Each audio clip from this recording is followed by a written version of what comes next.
ಸಣ್ಣ ವ್ಯಾಪಾರಿಗಳಿಗೆ commercial tax ಅನ್ನು ಕೊಡಬೇಕು ಅನ್ನುವಂಥ ನೋಟಿಸ್ ಇದೆಯಲ್ಲ, ಅದು ಒಂದು ರೀತಿ ದೊಡ್ಡ ಶಾಕ್. ಯಾಕಂತಂದರೆ ಬೆಂಗಳೂರಲ್ಲಿ ಸಣ್ಣ ಪುಟ್ಟ ವ್ಯಾಪಾರವನ್ನು ಮಾಡ್ಕೊಂಡಿರುವಂಥವರಿಗೆ ಒಂದು ನೋಟಿಸ್ ಬಂದಿದೆ. ಆ ನೋಟಿಸ್ ಬಂದಿರುವ ವಿಚಾರ ಇದೆಯಲ್ಲ, ಅದು ಎಷ್ಟು ಅಮೌಂಟ್ ಟ್ಯಾಕ್ಸ್ ಪೇ ಮಾಡಬೇಕು, ಅದು ನಿಜಕ್ಕೂ ಕೂಡ ಒಂದು ರೀತಿ ದೊಡ್ಡ ಮಟ್ಟದ ಶಾಕು ಸಣ್ಣ ಪುಟ್ಟ ವ್ಯಾಪಾರಸ್ಥರಿಗೆ. ಅದಕ್ಕೆ ಸಂಬಂಧಪಟ್ಟಂಥ ಸ್ಟೋರಿಯನ್ನು ನೋಡ್ತಾ ಹೋಗೋಣ. ಸಿಲಿಕಾನ್ ಸಿಟಿಯಲ್ಲಿ ವ್ಯಾಪಾರಿಗಳಿಗೆ ಬಿಗ್ ಶಾಕ್. ಭಾರಿ ಮೊತ್ತದ ತೆರಿಗೆ ಕಟ್ಟುವಂತೆ ನೋಟಿಸ್ ಬಂದಿದೆ. ಸಣ್ಣ ವ್ಯಾಪಾರಿಗಳಿಗೆ ಕಮರ್ಷಿಯಲ್ ಟ್ಯಾಕ್ಸ್ ಹೊರೆ. ಅದರಲ್ಲಿ ಬೇಕರಿ, ಜ್ಯೂಸ್ ಅಂಗಡಿ, ಕಾಂಡಿಮೆಂಟ್ಸ್, ಈ ಎಲ್ಲ ವ್ಯಾಪಾರಿಗಳಿಗೆ ಕಮರ್ಷಿಯಲ್ ಟ್ಯಾಕ್ಸ್ಗೆ ಸಂಬಂಧಪಟ್ಟಂತ ನೋಟಿಸ್ ಬಂದಿದೆ. ಭಾರಿ ಮೊತ್ತದ ತೆರಿಗೆ ಕಟ್ಟುವಂತೆ ನೋಟಿಸ್ ಜಾರಿಗೊಳಿಸಲಾಗಿದೆ. ನೋಡಿ, ಸಣ್ಣ ಪುಟ್ಟ ವ್ಯಾಪಾರಸ್ಥರು ಅವ್ರದ್ದು ದುಡಿತಾ ಇರುವಂತ ಹಣ ಏನಿರುತ್ತೆ ಅವರಿಗೆ ನೋಟಿಸ್ಗಳನ್ನ ಕೊಟ್ಟಿದ್ದಾರೆ. ಆಮೇಲೆ ಅದು ಸಣ್ಣ ಪುಟ್ಟ ಅಮೌಂಟ್ ಅಂತೂ ಅಲ್ವೇ ಅಲ್ಲ. ಅವ್ರು ಎಷ್ಟು ವಹಿವಾಟು ನಡೆಸಿರ್ತಾರೆ, ಎಷ್ಟು ಟ್ರಾನ್ಸಾಕ್ಷನ್ ಆಗಿದೆ, ಅದೆಲ್ಲ ಕೂಡ ಡೀಟೇಲ್ಸ್ ಇರುತ್ತೆ. ಯಾಕಂತಂದ್ರೆ ಗೂಗಲ್ ಪೇ, ಫೋನ್ ಪೇ, ಪೇಟಿಎಂನಲ್ಲಿ ಹಣ ರಿಸೀವ್ ಮಾಡ್ಕೋತಾರೆ. ಈ ಹಣವನ್ನು ಸ್ವೀಕಾರ ಮಾಡೋದರ ಮುನ್ನ ವ್ಯಾಪಾರಸ್ಥರು ಹುಷಾರಾಗಿರಬೇಕು. ಅಂಗಡಿ ಮಾಲೀಕರಿಗೆ ವಾಣಿಜ್ಯ ತೆರಿಗೆ ಗುನ್ನ ಇಡ್ತಾ ಇದೆ. ಲಕ್ಷಾಂತರ ರೂಪಾಯಿ ಟ್ಯಾಕ್ಸ್ ಕಟ್ಟಿ ಅಂತ ಸೂಚನೆ ಕೊಟ್ಟಿದೆ. 4-5 ವರ್ಷಗಳಿಂದ ಲಕ್ಷಾಂತರ ರೂಪಾಯಿ ವ್ಯಾಪಾರ ವಹಿವಾಟನ್ನ ನೀವು ಮಾಡಿದ್ದೀರಾ.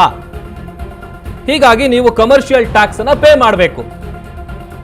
ಒಂದು ವೇಳೆ ಹಣ ಪೇ ಮಾಡಲಿಲ್ಲ ಅಂತ ಅಂದ್ರೆ ಅಕೌಂಟ್ ಬ್ಲಾಕ್ ಮಾಡ್ತೀವಿ. ಅಷ್ಟೇ ಅಲ್ಲ, ಆಮೇಲೆ ತೆರಿಗೆಗೆ ಏನಿರುತ್ತೆ, ಟ್ಯಾಕ್ಸ್ ಏನಿರುತ್ತೆ, ಟ್ಯಾಕ್ಸ್ನ ಅಮೌಂಟು, ಅದಕ್ಕೆ ಬಡ್ಡಿ ಕೂಡ ಹಾಕ್ತೀವಿ ಅಂತ ನೋಟಿಸ್ ಕೊಟ್ಟಿದ್ದಾರೆ. ಒಂದು ಕಡೆ ಕೇಂದ್ರ ಸರ್ಕಾರ ಕ್ಯಾಶ್ಲೆಸ್ ಟ್ರಾನ್ಸಾಕ್ಷನ್ಗಳನ್ನ ಮಾಡಬೇಕು, ಅಂದ್ರೆ ಆ ಥರದ ಒಂದು ವಹಿವಾಟನ್ನು ತರಬೇಕು ಅಂತೇಳಿ ಅದಕ್ಕೆ ಉತ್ತೇಜನ ಕೊಟ್ಟಿದ್ದೇನೆ ಕೇಂದ್ರ ಸರ್ಕಾರ.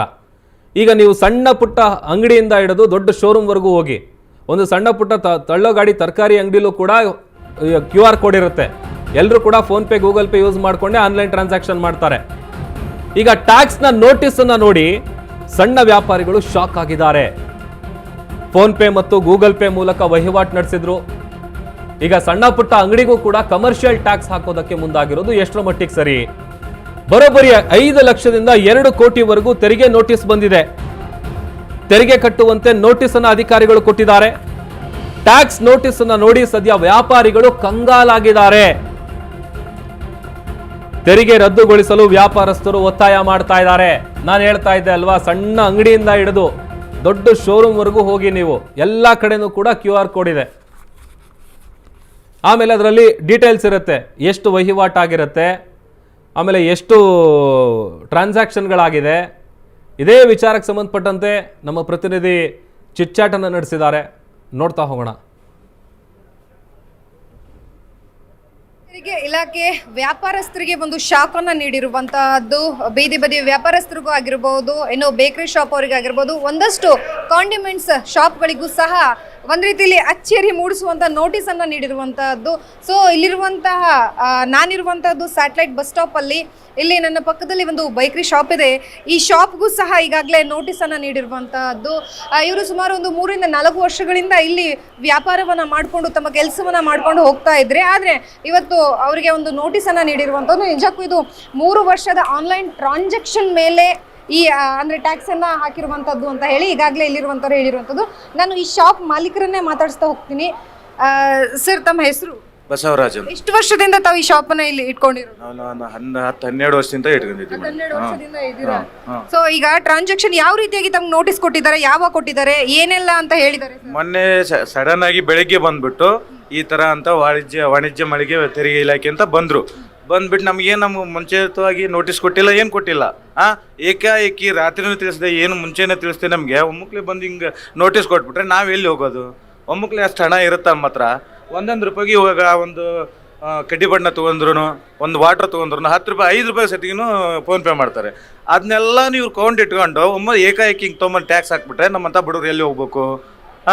ಇವಾಗ ಕೆಲಸ ಎಲ್ಲ ಅಂತ ನಿರುದ್ಯೋಗಿಗಳಿಗೆ ಅಂತಾನೆ ಕೊಟ್ಟಿರೋದು. ಇದನ್ನು ನಿರುದ್ಯೋಗಿಗಳಿಗೆ ಹಿಂಗೆ ಮಾಡಿಬಿಟ್ರೆ ಈಗ ನಾಳೆ ನಾವು ಹೊಲ್ಸಿಗೆ ಹುಬ್ಬಳ್ಳಿ ಧಾರವಾಡದಿಂದ ದುಡಿಯೋಕ್ಕಂತ ಇಲ್ಲಿ ಬಂದಿರೋದು. ನಾವು ನಾಳೆ ಒಂದು ಸಣ್ಣ ಪುಟ್ಟ ಅಂಗಡಿ ಇಟ್ಕೊಂತೀವಿ ನಮ್ಮ ಜೀವನಕ್ಕೋಸ್ಕರ, ನಮ್ಮ ಜೀವನ ಆಧಾರಿತ ಅಂತ. ಅದಕ್ಕೂ ಇವ್ರು ಟ್ಯಾಕ್ಸ್ ಈ ಥರ ಮಾಡಿಬಿಟ್ರೆ ನಾವು ಎಲ್ಲಿಗೆ ಹೋಗೋದು? ಈ ಥರ ನನಗೆ 20 ಲಕ್ಷ ಕಟ್ಟಿ ಅಂತಂದು ಹಿಂಗೆ ಪೆನಾಲ್ಟಿ ಅಂತ ಹಿಂಗೆ ಕೊಟ್ಟವ್ರೆ. ಇನ್ನೂ ಯಾರ್ಯಾರಿಗೆ ಹೆಂಗೆ ಕೊಟ್ಟಾರೋ ಗೊತ್ತಿಲ್ಲ ನನಗೆ ಇಲ್ಲಿ ಕೊಟ್ಟವ್ರೆ. ನಿಮ್ಗೆ ಏನಾದರೂ ಹೇಳಿದಾರ ಇದು 3 ವರ್ಷ ಟ್ರಾನ್ಸಾಕ್ಷನ್ ಮೇಲೆ ನಾವು ಕೊಡ್ತಾ ಇರೋದು, ಅಥವಾ ನಿಮ್ದು ಇಷ್ಟು ಟ್ರಾನ್ಸಾಕ್ಷನ್ ಆಗಿದೆ ಅಂತ ಏನಾದರೂ ಹೇಳಿದಾರ? ನಮಗೇನು ಹೇಳಿಲ್ಲ ಮೇಡಮ್, ಏನು ಹೇಳಿಲ್ಲ. ನಾವು ಡೈಲಿ ವ್ಯಾಪಾರ ಹೆಂಗೆ ಮಾಡ್ತೀವಿ ನಾವು ಹಂಗೆ ಮಾಡಿದ್ದೀವಿ ಅಷ್ಟೇ. ಎಷ್ಟಾಗ್ಬೋದು ಅಣ್ಣ ನಿಮಗೆ ಒಂದು ದಿನಕ್ಕೆ ವ್ಯಾಪಾರ, ಒಂದು ಅಂದಾಜು ಮೇಲೆ ಹೇಳೋದು? ನಮ್ಮದು ಬಿಟ್ಟರೆ 10-11 ಸಾವಿರ ಲಾಸ್ಟ್ ಅಮ್ಮ. ನಾವು ಏಕೆ ಊರಿಂತ್ರ ನಾವು ತರಿಸ್ಕೊಂಡಿರ್ತೀವಿ, ಊರಿಂತ್ರ ಹಾಕಿರ್ತಾರೆ ನಮಗೂ. ಕಷ್ಟದಲ್ಲಿ ಹಣ ಇದ್ದಾಗ ನಾವು ಇಸ್ಕೊಂಡಿರ್ತೀವಿ, ಅದನ್ನೆಲ್ಲ ಇವ್ರು ಒಗ್ಗೂಡ್ಸ್ಕೊಂಡು ಹಿಂಗೆ ತೊಗೊಂಡು ಟ್ಯಾಕ್ಸ್ ನಮ್ಮ ಮೇಲೆ ಹಾಕ್ಬಿಟ್ರೆ ನಾವೆಲ್ಲಿಗೆ ಹೋಗೋದು? ಈಗ ಇನ್ಕಮ್ ಟ್ಯಾಕ್ಸ್ ಇಲಾಖೆ ಹೇಳಿರುವಂಥದ್ದಕ್ಕೆ ತಾವು ಏನು ಹೇಳ್ತೀರಾ? ನಮಗಿದು ಒಪ್ಪಿಗೆ ಇಲ್ಲ. ಕಟ್ತೀರಾ? ಕಟ್ಟಲ್ಲ ನಾವು. ನಾವೇ ಕಟ್ಟೋಣ? ನಾವೇ ಕಟ್ಟಬೇಕು. ಸರ್ಕಾರ ಬೊಕ್ಕಸಕ್ಕೆ ದುಡ್ಡಿಲ್ಲ ಅಂತ ಹೇಳಿ ಫ್ರೀ ಬಗ್ಗೆ ಕೊಟ್ಟು ಈ ಥರ ಮಾಡಕತ್ರೆ ಏನು ಮಾಡಬೇಕು? ಈಗ ನೋಟಿಸ್ ಕೊಟ್ಟಿದ್ದಾರೆ, ನೆಕ್ಸ್ಟ್ ಏನು ಪ್ಲಾನ್ ಹೇಳಿದ್ದಾರೆ? ಯಾವಾಗ ಟೈಮ್? ಅದು ಎಲ್ರಿಗೂ ಆದಂಗೆ ಆಗುತ್ತೆ, ನಮಗಷ್ಟೇ ಅಲ್ಲ, ಹಲವರಿಗೆಲ್ಲ ಕೊಟ್ಟಿದೆ. ಎಲ್ಲರದು ನಮ್ಮದೇ ಪರಿಸ್ಥಿತಿ ಅಲ್ವಾ? ಎಲ್ಲರೂ ನಾಳೆ ಏನಾಗುತ್ತೆ ಅವ್ರಿಗೆ ಆದಂಗೆ ನಮಗೂ ಆಗುತ್ತೆ ಅಷ್ಟೇ. ಸೊ ಒಟ್ಟಾರೆಯಾಗಿ ಈ ಶಾಪ್ನವರಿಗೆ ಸುಮಾರು 20 ಲಕ್ಷದವರೆಗೂ ಟ್ಯಾಕ್ಸನ್ನು ಕಟ್ಟಬೇಕು ಅಂತ ಹೇಳಿ ಒಂದು ರೀತಿಯಲ್ಲಿ ನೋಟಿಸನ್ನು ಕೊಟ್ಟಿರುವಂತಹದ್ದು. ನಿಜಕ್ಕೂ ಯಾವುದೇ ರೀತಿಯಾದಂತಹ ಮಾಹಿತಿ ನಮಗಿರಲಿಲ್ಲ. ಸುಮಾರು 3 ವರ್ಷದ ಟ್ರಾನ್ಸಾಕ್ಷನ್ ಮೇಲೆ ಆಧಾರದ ಮೇರೆಗೆ ಇವರು ಒಂದು ನೋಟಿಸನ್ನು ಕೊಟ್ಟಿರುವುದಂತ ಹೇಳಿ ಈ ಶಾಪ್ನ ಮಾಲೀಕರು ನಮ್ಮೊಟ್ಟಿಗೆ ಹಂಚ್ಕೊಂಡಿರುವಂತಹದ್ದು.